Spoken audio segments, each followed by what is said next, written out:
Je ne peux pas comprendre l'opportunité de ces troisième dialogues pour la simple raison que l'histoire nous renseigne que M. Kabila, depuis l'histoire, depuis qu'il est dans son pouvoir, il n'a jamais respecté le texte. D'ailleurs, qu'il en a déjà violé le suprême, c'est la Constitution. À Sun City, il a été convenu qu'avant d'aller aux élections en 2006, qu'il fallait mettre en place une armée républicaine, une police républicaine et des institutions, notamment une justice, des institutions judiciaires équitables. Mais nous avons vu comment le monsieur s'est entretenu à nous mettre en place une milice qui nous réprime à tout moment, une justice qui lui donnerait raison face à tout ce qu'il voudrait. Donc une justice qu'il manipule lui-même. Nous sommes allés aux élections en 2006 dont nous connaissons les résultats. Nous sommes allés aux élections en 2011 dont nous connaissons les résultats. Mais par rapport aux élections de 2011, qu'il a une fois de plus saboté en volant la victoire du peuple congolais, il y a eu deux choses. Eugène Dieu Mindonga, là, aujourd'hui en prison, et bien d'autres parce qu'ils ont tenté de dire la vérité et de dénoncer ce qui a été fait. Aujourd'hui, ils sont dans le mouroir.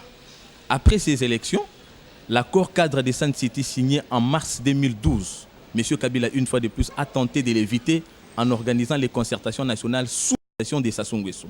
Nous connaissons les résultats de ces concertations nationales qui, jusqu'aujourd'hui, ont mis le pays dans ces chaos. Ça, c'est la preuve de l'incapacité ou bien de l'insouciance de M. Kabila à se conformer au texte parce qu'il venait encore de violer cette fois-là l'accord cadre qui pourtant était aussi soutenu par plusieurs résolutions du Conseil de sécurité.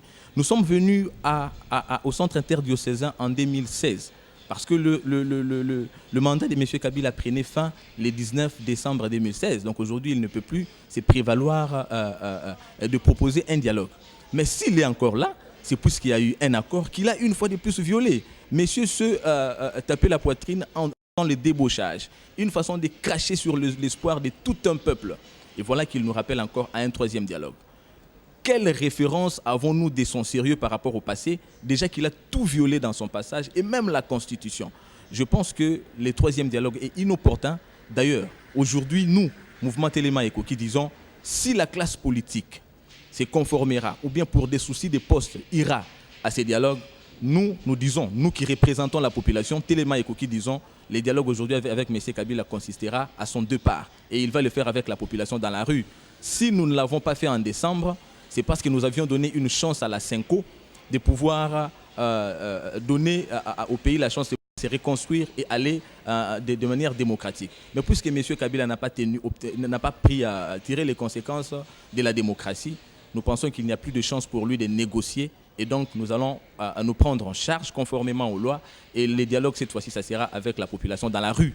Lorsque vous dites que vous allez vous prendre en charge, qu'est-ce que cela suppose concrètement par là? Et également, qu'est-ce que vous fustigez par rapport à ces troisième dialogue proposé par Kabila? Mais je viens de le dire, il n'y a pas d'opportunité d'aller au troisième dialogue puisqu'il y a eu un dialogue et je ne vois pas ce qu'on reproche à ces dialogues pour qu'on ait un troisième. Nous avons eu un dialogue qui était pourtant clair. M. Kabila avait obtenir encore quoi de plus puisqu'il a aujourd'hui une année qu'il a obtenu sous bassement, il a violé un accord et il est en train d'arriver à la fin. Il veut un troisième dialogue pour en faire quoi? Et qu'est-ce qui nous rassure que cette fois-ci, au moins il respectera ce qui sera dit. Nous savons que l'histoire nous renseigne qu'il n'est pas quelqu'un qui respecte les textes, qui viole tout à son passage, même la Constitution. Plus question de dialoguer. Mais dialoguer, nous sommes au mois de septembre.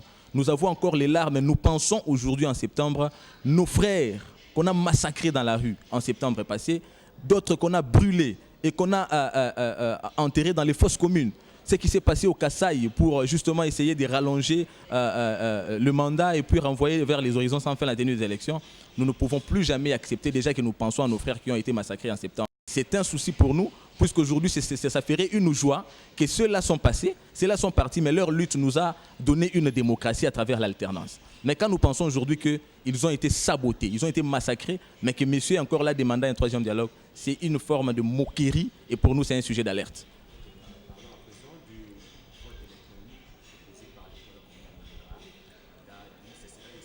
Mais M. Corneille Nangaa, aujourd'hui, a déjà fait preuve de son allégeance à la cause d'un individu.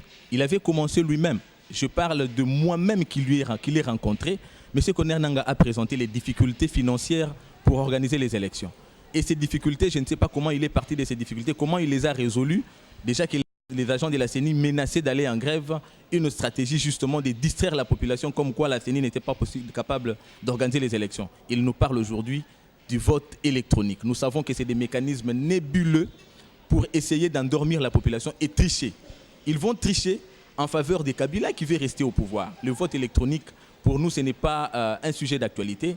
Le plus important pour nous, c'est d'abord constater l'organisation des élections. Qu'on nous présente un calendrier électoral, puisque nous savons que ce qui est conforme à l'accord de la Saint-Sylvestre, c'est que nous ayons les élections au 31 décembre. Mais M. Nanga n'a pas encore présenté un calendrier électoral. Il a bâclé le processus électoral. Aujourd'hui, il nous parle encore du vote électronique qui n'est pas... Tout le monde sait que sur le plan de la faisabilité, ce n'est pas possible au vu de problèmes, des multiples problèmes qui rencontrent le pays, notamment aussi l'institution CENI. Donc c'est une manière de cracher sur la patience des Congolais qui ont accepté qu'il soit là et qui sait aussi que la CENI aujourd'hui est une caisse de résonance de M. Kabila, aujourd'hui qui constitue une tripartite avec le CENSA et le gouvernement pour essayer de prendre le peuple congolais en otage. Là n'est plus la question.